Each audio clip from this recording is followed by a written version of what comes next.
નહીં.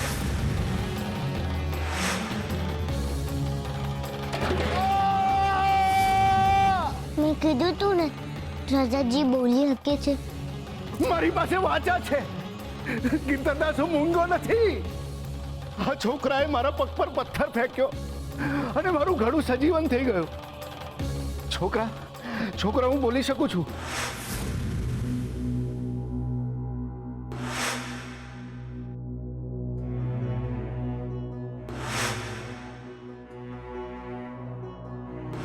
ચાલ મારી હારે.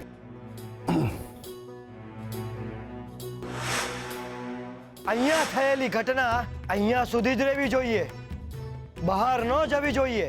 જો આ વાત બહાર નીકળી તો તારો જીવ બહાર નીકળી જશે. હરે કૃષ્ણ, હરે કૃષ્ણ.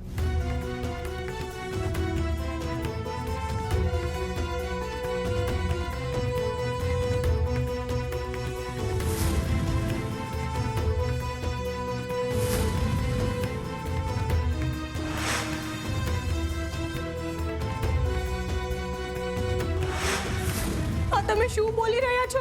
હું ઈ જ બોલું છું જે મારો હરી મારી પાસે બોલાવડાવે છે. મહેરબાની કરીને તમે આવું ના બોલશો, નહીં તો મારી કોક સૂની રહી જાય.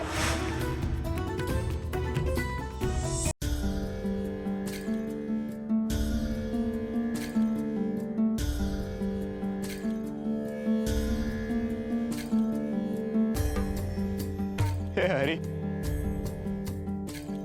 હા હું થઈ રહ્યું છે? આ કેવી કપરી કસોટી છે તમારી. હું જેટલું તમારું ધ્યાન ધરવાનો પ્રયત્ન કરું છું એટલો જ વધારે બેધાન થઈ જાઉં છું. હું કામ? મને ખબર છે હું પાપી છું, તુલસીનો અપરાધી છું, મહારાજનો પણ અપરાધી છું. મારો હોવાપણું અંધાઈને તકલીફ આપે છે. હવે તો મારા જ મનના વિચારોના વર્ણો મને તકલીફ આપી રહ્યા છે.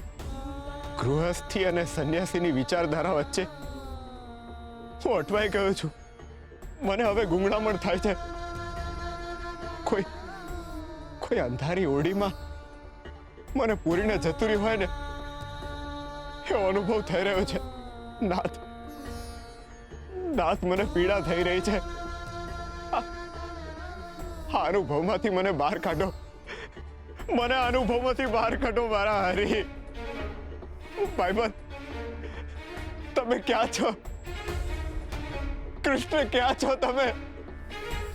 ભાઈબંધ ક્યાં છો?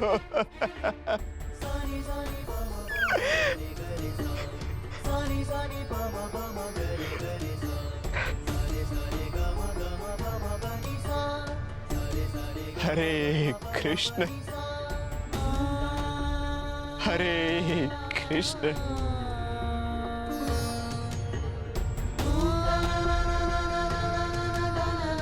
હરે કૃષ્ણ, હરે કૃષ્ણ, હરે કૃષ્ણ. સાંભળો, મારી મદદ કરો. તમે?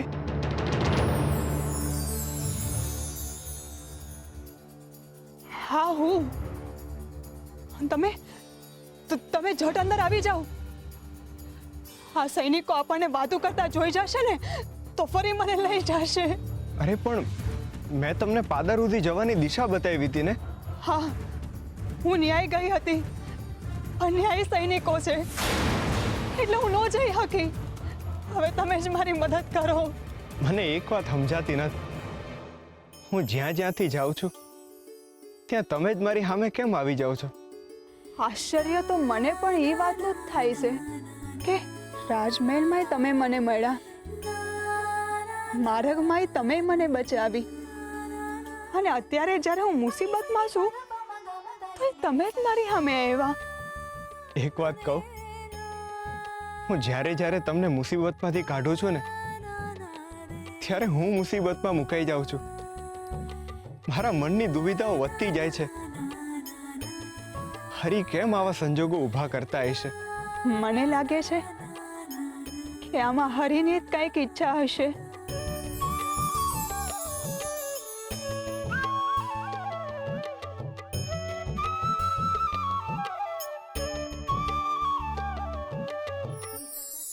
નજર. ઈશ્વરે મનુષ્યને આંખો આપેલી છે. એ આંખોથી મનુષ્ય સંસારને જુએ છે અને એ જ આંખોને બંધ કરીને એ એના મનના વિચારોને કલ્પના રૂપે જોઈ શકે છે. આંખો એ મનુષ્યના વ્યક્તિત્વનો અરીસો છે. એ જે જુએ છે એને કઈ રીતે મૂલવે છે એના પરથી એના વિચારોની છબી નક્કી થાય છે. પરંતુ એ આંખો સાથે જોડાયેલી હોય છે એમની નજર, અને નજરથી જોડાયેલું હોય છે મનુષ્યનું મન.